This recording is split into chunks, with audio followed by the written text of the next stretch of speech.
네, 안녕하세요. 저는 광기의 역사 30년 후라는 책을 읽고 강의를 준비했습니다. 광기주예요, 광기. 가뜩이나 강의 준비하면 이 참았던 광기도 올라오고, 참았던 흥분과 충동과 불안과 긴장과 수치와 좌절과 그 무수한 것들이 막 올라오는데, 대놓고 광기라는 이름을 수십 번 읽고, 내가 내 손으로도 펼쳐서도 읽고 하다 보니까, 묵혀놨던 광기들이 막 일어나게 되는 것 같습니다. 근데 광기가 우리가 익히 알고 있는 글자 그대로의 광기의 뉘앙스로 푸코가 말을 했을까? 아니라는 거죠. 우리 오늘 한번 광기에 대해서 실컷 얘기하고 그걸 초월도 해보고 한번 또 극복도 해보는 시간을 가져봤으면 너무 좋겠다라는 생각을 합니다. 광기의 역사 30년 후는요. 푸코가 쓴 광기의 역사를 출간되고 나서 역사학자와 정신분석학자들이 30년 후에 다시 푸코를 조명하면서 그가 조명했던 광인에 대해서, 광기에 대해서 오늘날 우리 시점에 무엇을 발견해야 될까라는 그런 취지로 심포지엄을 열었었어요. 그 안에 쓰여져 있는 논문들이 막 이렇게 모여져 있었던 거죠. 그래서 광기의 역사도 우리에게 참 많은 깨달음을 주지만 그 이후에 현대 우리의 시점으로 바라보는 이 관점도 굉장히 많은 큰 도움을 받고 있다라는 생각을 갖게 했습니다. 자, 그러면 광기의 역사 들어가 보도록 하겠습니다. 자, 광기, 광인. 듣기만 해도 불편하고 나는 광기와 광인이 안 됐으면 좋겠고 없었으면 좋겠고 뭔가 정상 쪽에 좀 껴있고 싶고 막 이런 게 막 출현하게 하는 광기, 광인이잖아요. 이 광기와 광인에 대해서 어떤 역사적인 어떤 이데올로가 있는지를 이제 쓴 것이 이제 광기의 역사입니다. 1961년도에 출간이 됐는데 광기의 역사를 알아야 30년 후를 볼 수 있기 때문에 잠깐 소개를 시켜드릴게요. 이 안에는 16, 17, 18, 19세기 그러니까 세계별로 광인을 어떻게 취급했고 어떻게 수용했는지에 대해서 역사적으로 나오고 있어요. 16세기, 자 이제 중세부터 16세기에서는 광인의 배에 광기라 하는 비이성적인 존재들을 태워서 격리를 했었던 걸로 이제 역사가 지표하고 있고요. 17세기에는 다 감금시켜라 해가지고 감금을 시키고 18세기에는 치료를 해야 된다 해서 요양병원을 이제 만드는 오늘날 정신병원이 될 수 있는데 이렇게 광기를 가지고 있는 광인에 대해서 인지하고 사회적 제도적으로 어떤 기관과 시스템 안에 이들을 치리했다라는 것이 이제 광기의 역사입니다. 이 책의 내용인 거죠.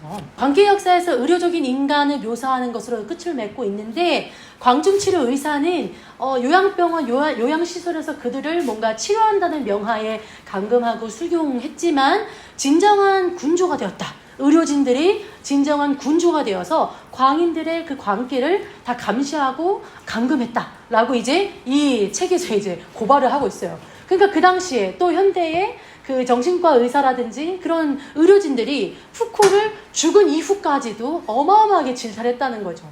근데 푸코는 어느 날 갑자기 이런 개념을 딱 떠올린 게 아니라 어마어마하게 많은 자료를 통해서 광기가 너희들이 생각하는 광기와 광인이 아닐 수 있어. 사회 제도적으로 뭔가를 은폐하기 위해 이들이 지금 활용되고 있다라고 주장하는 그런 푸코입니다.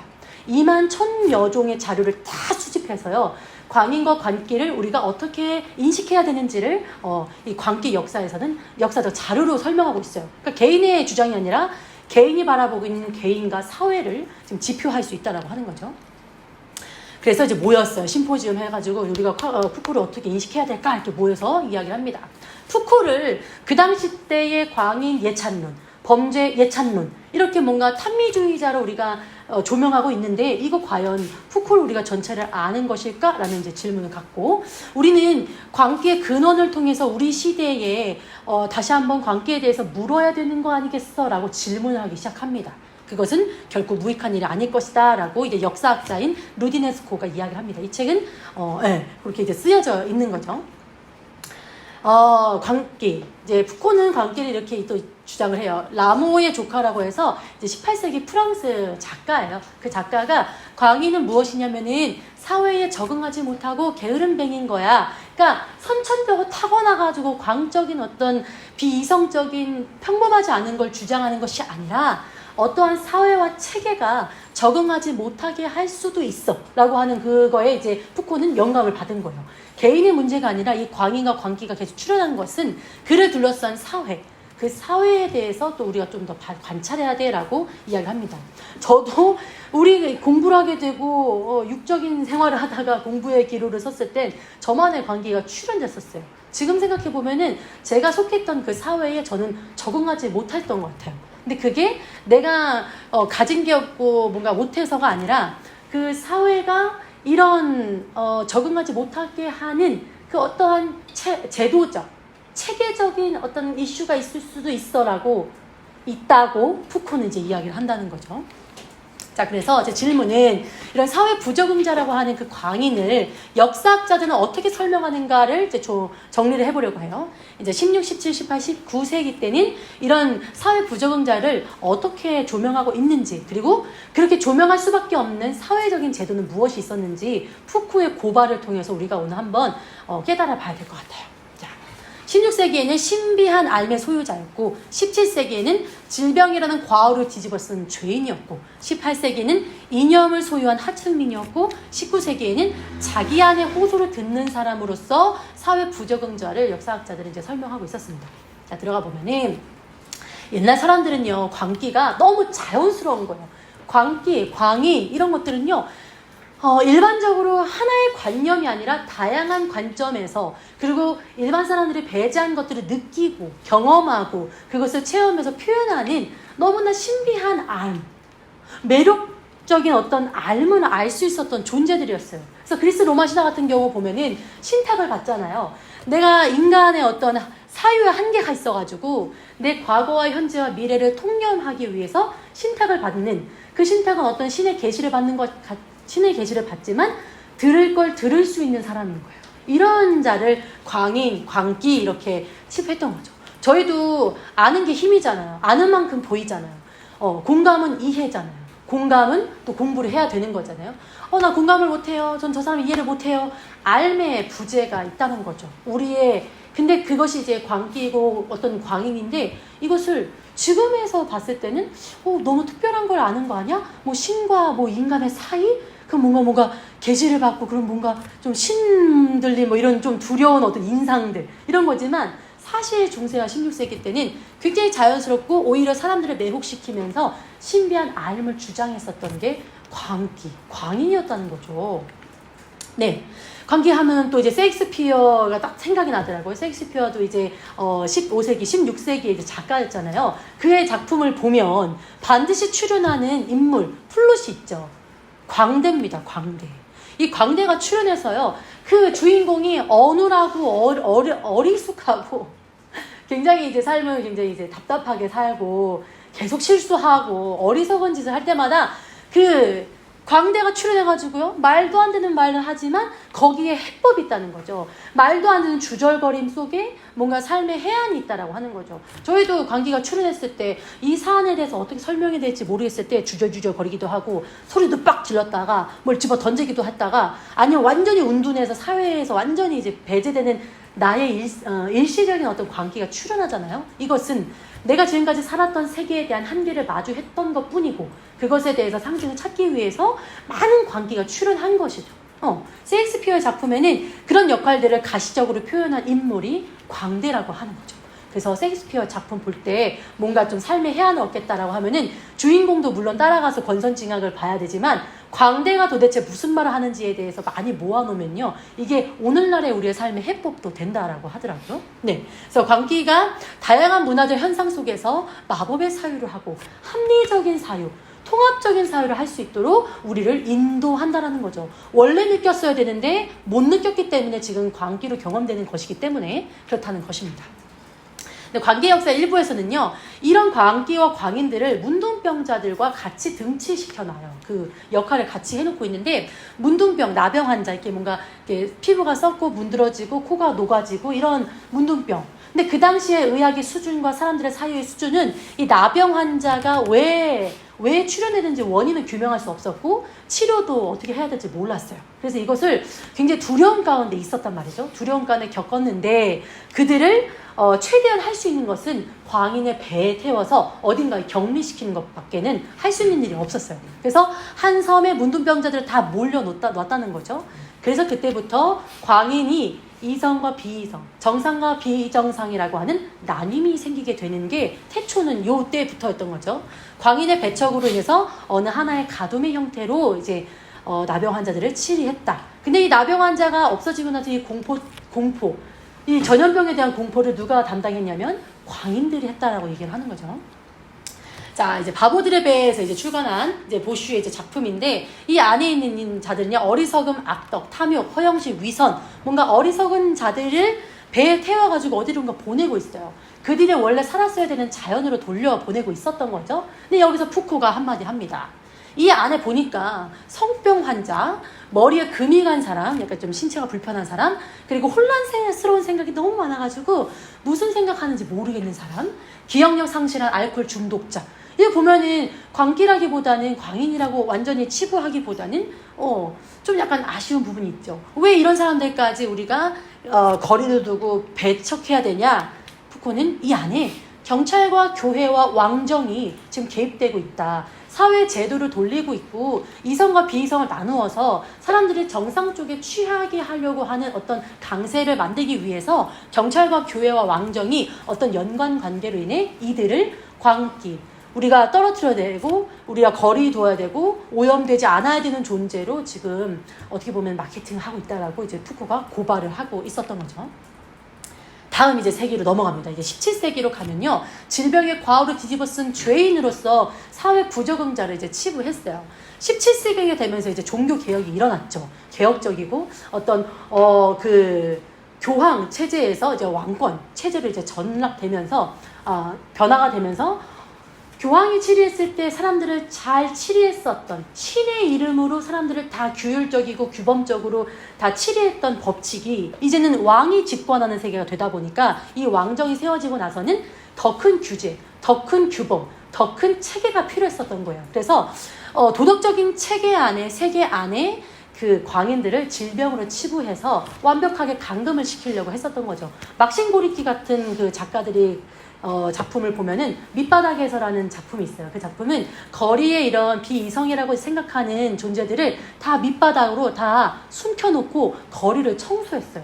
그럴 정도로 사회에 적응하지 못하고 이 강력하고 강고한 제도 안에 적응하지 못하는 자들을 다 격리하고 더 나아가서 감금을 시켰다는 거죠.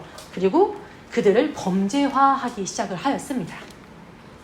망상증이고 질병을 가지고 있는 자들을 감금하고 추방시켜서 광기는 범죄와 나란히 놓이게 되면서 죄의식을 부추기게 됐다는 거죠.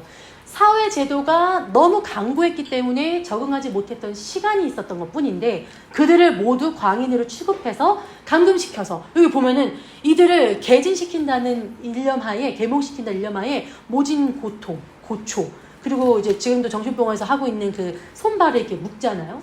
우리 일반적인 사람들도, 일반적이라고 얘기하는 우리들도 마스크만 껴도 답답해 죽겠고 말만 못하게 해도 없던 광기가 생기는데, 가뜩이나 이 체계에 적응하지 못해서 약간의 혼란을 겪는 사람들을 싹 다 모아가지고 너는 범죄를 지었어, 너는 죄가 있으니까 질병이 있는 거야 라고 계속 사회 체계 자체로, 이데올로기 자체로 그들을 광인으로 만들고 있었다라고 푸코는 조명하고 있는 거죠. 이런 사례가 있었어요. 자, 이제 그런 이제 감금되어 있는 사람들을, 수감되어 있던 사람들을, 그 수감자들을 풀어줬던 사례가 있는데, 피넬이라는 사람에 의해서 풀어졌어요. 이 사람들 광인이지 범죄자가 아니다. 광인은 뇌를 치료하면 된다라고 치료적 어떤 개입을 통해 이들을 풀어주고 싶었었어요. 그래서 그는 굉장히 인도적인 치료 방법을 도입했고 굉장히 사람 중심이었다, 휴머니즘적이었다라고 해서 수감돼 있었던 참 억울하고 서글펐던 그런 광인들을 풀어주기 시작을 합니다. 거기에 이제 착안해서 앙리에는 의식의 현상학과 신경학과 정신학을 모두 통합해서 기관 형성설을 주장하기 시작해요. 그래서 그 광인에게도 이성이 있다. 그 이성이 있을 때 그 의사와 같이 이야기를 해서 치료적으로 이렇게 우리가 나아갈 수 있다라고 굉장히 이제 이 인도적 치료법이 굉장히 성형되고 있는 거죠. 계속 증폭되고 발달되고 있습니다. 그것이 이제 광종 치료의 기원이 되면서 요양 시스템, 정신병원의 어떤 태동이 될 수 있는 기관이 설립되고 있어요. 여기서 푸코는 이거 바라봐야 되는 부분이 있어 라고 푸코가 이야기를 합니다. 어떻게 이야기를 하냐면요, 19세기 이래로 의사들은 경계선을 치료의 위치가 아니라 그들을 감시하고 감금하는 역할까지도 했다. 의사는 질병을 치료하는 것까지만 해야 되는데 이 광증 치료자들을 감금하고 감시자 노릇을 하는 보초서는 일을 하기 때문에 최고의 권력자가 됐다. 의료진들은 그 의료 시스템에 들어온 이상부터는 그 어마어마한 그 최고의 권위를 갖게 된다는 거죠. 정신병이라는 눈금을 새겨놓았고 표시가 곧 금지가 되었다라고 해서 기존 체계에 더 큰 어떤 체계적 어떤 압이 있었다라고 이제 주장을 하게 됩니다. 푸코는 그렇게 얘기해요. 사회 부적응자 추방해서 될 문제 아니다. 부적응자들을 계속해서 만드는 행위, 부적응자들이 나올 수밖에 없게 하는 사회적 체계에 대해서 우리는 더 고민해야 된다라고 이야기합니다. 우리도 조직을 하다 보면요, 그 최고의 위치에 있는 리더분들은 잘하는 사람의 이야기를 듣기보다는 잘 안 되고 잘 적응이 어렵고 그리고 좀 더 성장할 수 있는데 성장에 장애를 겪고 있는 사람들의 말을 더 들어요. 왜냐하면 우리가 지금 옳다고 생각하고 있는 이 시스템에 혹시 좀 부족함이 있는 게 아닌가라는 소리를 들으려면은 그렇게 지금은 부정하고 있는 자들의 행위를 보면서 차관을 해야 된다는 거죠. 이렇게 푸코는 개인의 문제가 아니라 사회적으로, 조직적으로 훨씬 더 그들을 관찰하는 어떤 목적을 갖고 있었던 거죠. 그리고 문제는 광인과 범죄자를 한데 뒤섞였다는 사실에서 광인인지 범죄자인지 광인인지 끝도 없이 광인이 출현하는 데에서는 구별이 없었던 사회 체계가 문제가 있었어라고 푸코는 이제 꼬집고 있습니다. 이런 구분 없이 그저 똑같은 추상적인 치욕을 주었기 때문에 광인에 대한 더 뭔가 적대적인 마음들, 불편한 어떤 표상들이 계속 생기게 됐다라고 이제 푸코는 이야기합니다. 그래서 질병이라는 과오를 뒤집어 쓴 죄인으로서 사회 부적응자들을 지금 계속 17세기에는 이야기하고 있었다라고 하는 거죠. 다음으로 넘어가면은 18세기에는 이전에 이제 사람들이 이제 건축도 하고 열심히 이제 이념과 사상과 과학의 발전과 이런 것들이 이제 대폭발하는 시기가 있어요. 그게 바로 산업혁명이죠. 산업혁명은 이 작은 이제 기관, 뭔가 물이 닫혔다, 주전자가 닫혔다, 열렸다, 닫혔다, 열렸다, 이거 계속 고심하면서 이게 어떤 원리지? 이게 힘의 원리가 되어서 기관차가 나오고 자동차가 나오고 이게 비단 뭐 엘리트 어떤 코스를 밟아서 엘리트 코스를 밟아가지고 배움이 막 쌓여가지고 막 있는 자들 꼭 공부를 했기 때문에 있는 자들의 발견이 아니라 일상에서도 찾아낼 수 있고 그리고 사람들이 이념적인 생각을 계속 하게 되는 그런 어떤 시기를 맞이하게 됐다는 거죠. 그래서 18세기의 정치사회 분석에서 완전히 배제되어 있던 민중에게 발언권이 돌아가게 되었어요. 발언의 기회가 돌아가면서 그 학에 있어서 두뇌에 있어서의 어마어마하게 활동한 활동들이 많이 이제 개진되었다는 거죠. 그래서 인간의 두뇌가 이 정도였다고? 이 방직 공장 보면은 이제 천 하나 떼려면 막 아낙네들 모여가지고 엄청 해야 돼요. 근데 뭐 한 30분에 한 대씩 막 엄청나게 많은 방직이 나오고 이런 것들이 가능하게 됐는 게 신의 어떤 계시가 아닌 그냥 인간이 엄청난 폭발적인 아이디어를 통해서 그게 막 출현됐다는 거죠. 근데 이런 자들을 광기다, 광인이다라고 이제 계속 몰아갔던 시기가 18세기에 있었던 거예요. 이념을 소유한 하층민들이라 해서 우리 보면은 산업혁명이 있었고요. 그리고 세계 대박람회, 우리 아케이드 프로젝트 있잖아요. 세계 대박람회, 없는 게 없는 각 세계의 어떤 그 정말 이런 것들이 또 있나? 신기한 어떤 자료들. 이게 부분이 전체보다 이제 크다고 모으다 보니까 이념의 생각이 막 계속 막 커지고 있는 거예요. 그래서 사람의 생각이 도대체 어디까지 뻗칠 수 있을까 가늠할 수 없을 정도로 이 이제 뜨거워진 머리가 이제 있었던 거죠. 이념이라는 걸 소유한 하층민들, 이념은 항상 고위층이 그리고 배운 자가 엘리트가 했어야 되는 이념이었었는데 현실을 판단하고 창조하고 미래를 변혁하고 정치적 신념의 공식화를 만들기 위한 그 이념의 활동, 그걸 하기 위해서 하층민들이 공적 장소에 모여가지고 서로 토론하고 문제를 제의하고 문제에 대한 해법을 찾기 시작하고 이런 운동들이 막 왕성하게 활성되었다는 거죠. 그래서 과학의 영역, 문학의 영역, 철학의 영역에 동요가 되었고 팜플렛이 넘쳐 흘렀대요. 엄청난 그 소스들이 넘쳐 흐르게 된 거죠. 사람들의 머리가 뜨거워졌다. 그래서 푸코는 금이 간 머리로 뭔가 회체, 여기 이 사안에 대해서 특별한 어떤 그 아이디어로 이 문제를 극복할 수 있는 사람이다라고 이제 광인들을 이제 명명했다라고 하는 거죠. 푸코는 그래요. 더 이상 하찮은 거리의 천민들이 아니다. 사회적인 인간이다. 자신에 대해서 질문할 줄 알고 이 질문에 대해서 남에게 질문하면서 토론할 줄 안다면 그들은 사회의 부적응자가 아니라 사회적인 인간인 거다라고 이제 푸코가 이야기를 합니다. 이런 이 18세기에 오면서 그들의 수다 떨기가 막 시작이 되었어요. 근데 왕정 입장에서는 이들이 수다 떨면 어떻게 돼요? 방금과 같은 루이 15세의 어떤 왕정이 몰락되고 그들의 이제 꽉꽉 이제 억압적이었던 제도권들이 흔들리게 되죠. 그래서 이들을 감옥에 이제 가두게 됩니다. 그 사람들은 불온한 연설을 합니다. 국가 정책에 굉장히 이제 흐릿하게 하는 미꾸라지가 그 흙탕물을 만드는 그런 존재입니다라고 해서 바스티유 감옥에 쳐넣기 시작해요. 그들의 연설을 들을 필요 없고요. 미친 광기들이 광설을 하는 것입니다라고 계속 이야기를 한다는 거죠. 그래서 그 바스티유에 갇히게 된다는 거죠. 그래서 비판 정신 자체가 범죄 행위이며 광기다라고 이야기합니다. 이게 참다가 우리 프랑스의 청년들이 뭘 일으켰죠? 프랑스 대혁명을 일으켰죠. 바스티유로 가자라고 해서 우리의 주권을, 우리의 존재를 우리의 언어로 되찾겠다라고 하는 대혁명이 일어나게 됩니다. 이렇게 자신들의 위치와 자신들의 목소리를 갖게 하는 것은 일반 하층민들의 저런 이념을 소유했던 걸 발언했을 때 그들은 광기라 했지만 그건 이념이었다. 그 다음에 이제 19세기로 오면은 드디어 이제 정신분석이 태동이었던 양태가 일어나죠.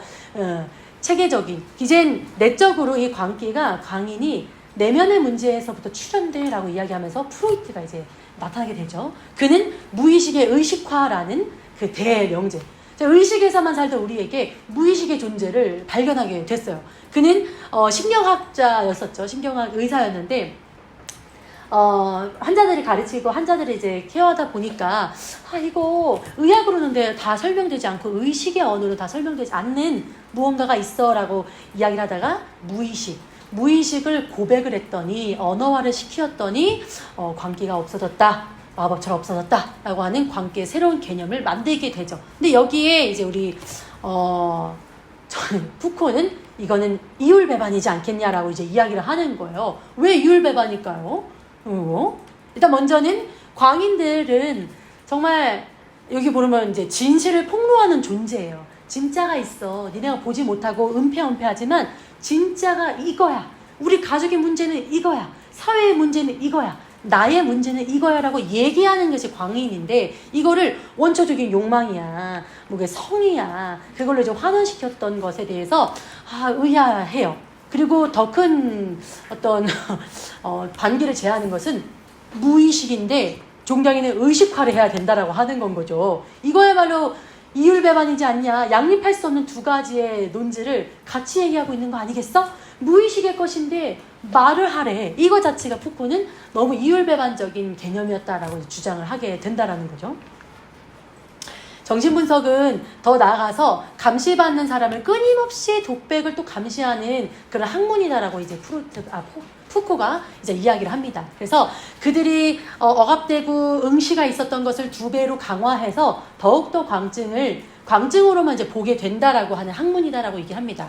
대답 없는 언어로 만들기 위해선 의학, 약품을 넣고 이런 어떻게 보면은 노동을 시키지 않죠. 우리가 이제 정신병원 많이 이제 자료를 찾아보고 실사례를 봤을 때 예전에는 이제 가둬놓고 뭔가를 시키기도 하고 뭐 고문을 고초했다면 이제는 약으로 이제 들어와서 생각을 못하게 한다든지 가만히 있게 하죠. 근데 우리가 노동을 해보면요, 노동하면서 건강한 땀도 나지만 이 노동이 놀이인 것 같아요. 이게 어렸을 적의 어떤 기억도 떠오르고 노동하면서 대상관계도 하면서 결투도 하면서 다시 싸웠다가 붙었다가 묶었다가 풀었다가 여러 가지 놀이를 할 수 있는 것들이 노동의 채널이라고 생각하는데 이것들이 원천적으로 할 수 없게 하는 더 큰 억압이 권위를 갖게 됐다라고 하는 거죠. 이전에 있었던 의료계와는 비교할 수 없을 만큼 사람들을 하나의 어떤 국한되는 그냥 종 자체로 만드는 의료계가 장악을 하고 있다라고 이제 푸코는 고백하는 걸 우리가 더 사유를 해볼 수 있습니다. 점검해 봐야 될 중요한 게 있다라고 푸코가 이야기를 해요. 뭘 점검해야 되냐면은 진실의 핵을 인지하는 겁니다. 우리가 광기가 올라왔어요. 그거는 지금 사인을 주고 있는 거예요. 진실을 봐야 된다. 진짜를 봐야 된다라고 사이렌을 올리고 있어. 근데 더 중요한 건 그 사이렌이 올릴 수밖에 없게 하는 그걸 발전시키는 토대를 봐야 돼. 훨씬 더 체계를 봐야 된다라고 이야기를 합니다. 왜냐하면 망상이라는 거 어느 날 갑자기 출현된 게 아니라 역사적 요소에서부터 망상이 시작되었고 그것이 현재의 독서의 기준이 되기 때문에 우리는 나의 망상과 어떤 광증이 일어나는 것에 대한 토대를 훨씬 더 많이 발견해야 되라고 이제 푸코가 이야기를 하게 됩니다. 그래서 이런 것들이 많이 이제 훈련이 되고 바라보고 깨닫게 되면요, 자기 안에 메아리 치는 비이성으로부터 국한된 어떤 이념과 이데올로기가 이 비이성이라고 얘기했지만 내 안에 내 호소를 들을 수 있는 자만이 자기를 자기 스스로 감금하고 있는 광기에서부터 빼낼 수 있다라고 한다는 거죠. 그것들이 이제 우리의 예술 작품들이라는 건 거죠.